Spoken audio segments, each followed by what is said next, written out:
¿Qué somos los Homo sapiens?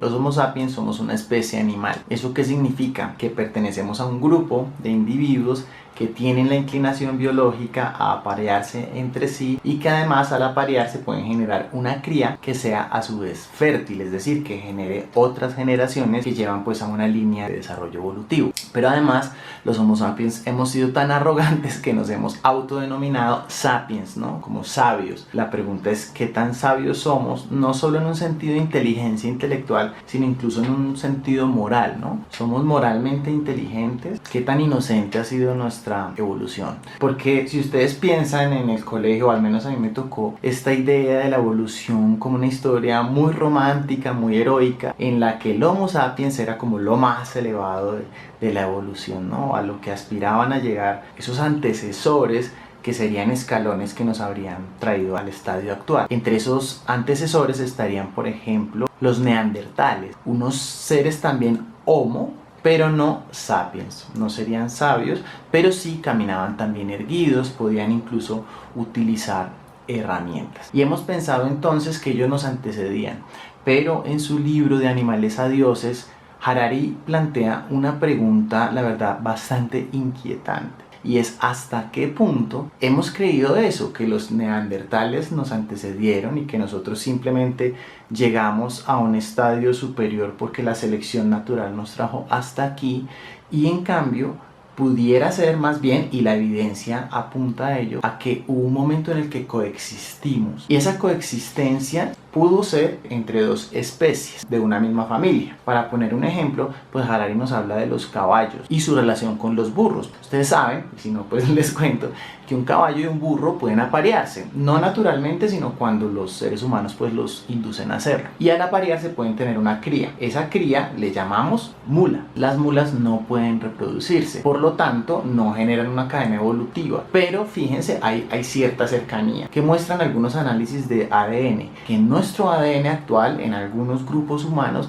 se encuentran ciertos rasgos de ADN neandertal. Es decir, como si en algún momento de nuestra historia evolutiva neandertales y humanos hubiéramos tenido la posibilidad no solo de aparearnos, sino incluso de generar cría, y que esa cría hubiese podido por algún momento generar una línea evolutiva, es decir, que hubieran nacido hijos de ese cruce entre neandertales y Homo sapiens. Pero entonces, ¿por qué hoy no hay neandertales? ¿Qué pasó con ellos? Y en eso que pasó, ¿qué tendrían que ver las marcas, ¿no? ¿Cuál sería el papel de esos mitos comunes que en última son las marcas? Pues veámoslo aquí, repasando un poco lo que nos dice Harari en sus capítulos 1 y 2 del libro de Animales a Dioses. Primero habría que decir que ya comenzamos a encontrar una iconografía diferente frente a lo que es la evolución. Buscaba en la página Pixels la palabra evolución y encontré esta imagen que ustedes ven allí. Por un lado aparece este último estadio del ser humano, ya no como el más avanzado, sino incluso como un ser humano que está enfrentando problemas como el de la obesidad y que además está poniendo en riesgo de extinción ya no solo su propia especie, sino incluso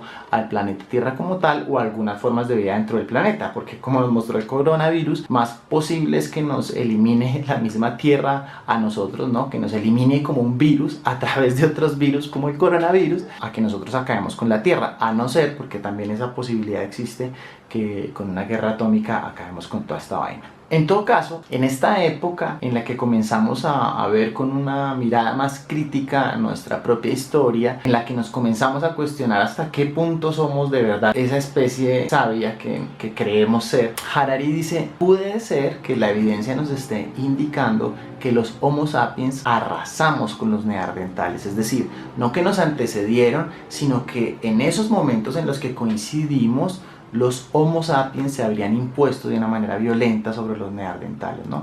Hay evidencia de cómo espacios geográficos que estaban ocupados por neandertales, pues lo que nos muestran los fósiles, son posteriormente poblados por Homo sapiens, que son finalmente los únicos que perviven. Pero ¿cómo se habría dado ese proceso y qué papel jugaron allí las marcas? Harari nos habla de estas estatuillas que han denominado los leones de Stadel, ¿no? De unas cuevas existentes en Alemania que datan de aproximadamente hace 40.000 años. Lo que nos plantea Harari es que estas estatuillas serían de los primeros registros que tenemos de arte.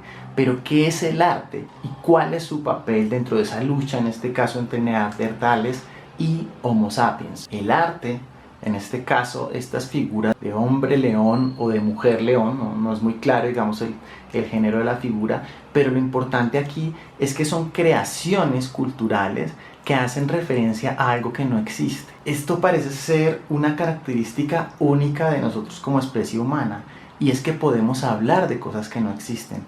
¿Qué significa esto? Pues la verdad es que el lenguaje sí existe en otras especies. Se ha encontrado, por ejemplo, lo menciona Harari, que los monos verdes, cuando ven que viene un león, generan una especie de sonido, una especie de palabra o de código para comunicarle a los otros miembros del grupo eso, que viene un riesgo, que hay un león, que es una amenaza. Pero en cambio lo que no parece existir en otras especies, incluso no en los neandertales, es esta capacidad de hablar de estos mitos comunes, ¿no? De inventarnos cosas que no existen y hablar de ellas como si sí existieran. Y esto parece haber sido un asunto vital que incidió en el hecho de que al final hubiésemos sido los Homo sapiens y no los neandertales quienes llegamos al presente.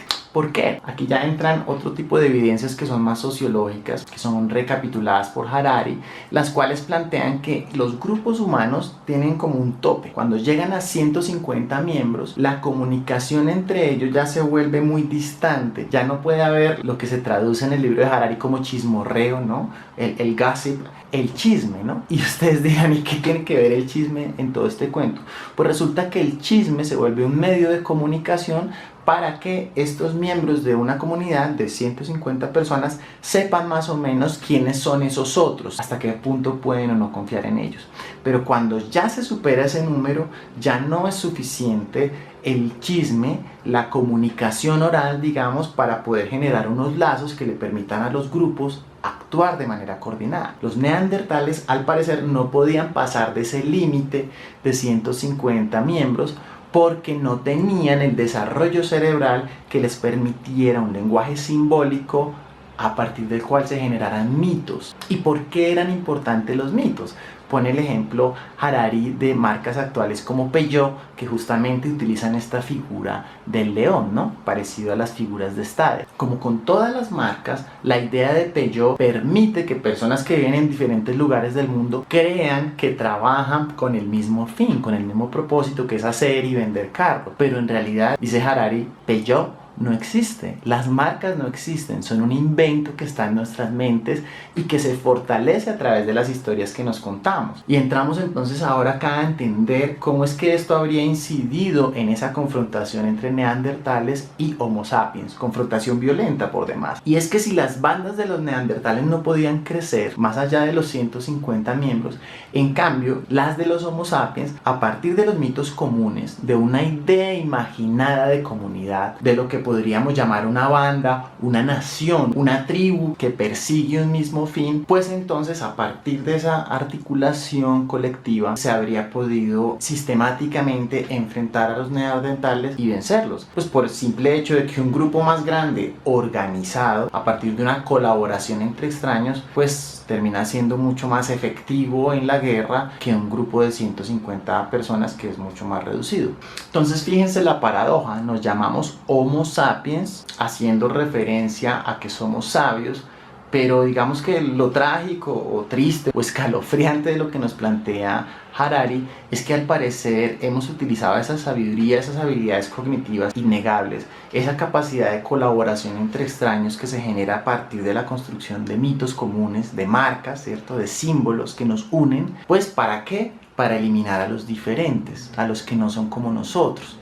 Esto nos deja, por supuesto, o nos tendría que dejar estupefactos, además que Harari extiende su argumento y va a mostrar que la eliminación que llevaron a cabo los Homo sapiens fue probablemente no solo hacia los neandertales, sino incluso también fue una eliminación en términos ecológicos, porque hay evidencia, o eso también plantea Harari, de que todos los terrenos que iba ocupando el ser humano pues se iban deforestando.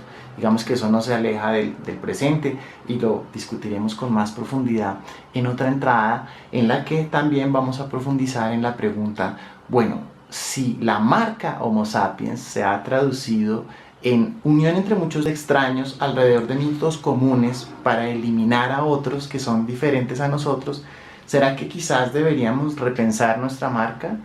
Deberíamos considerar la sabiduría desde otra perspectiva, que no sea simplemente la supervivencia del más fuerte, sino un horizonte más empático, un horizonte quizá a partir de la pregunta cómo generar una colaboración entre extraños, recurriendo a marcas que nos inviten no a eliminar al diferente, sino a construir con él.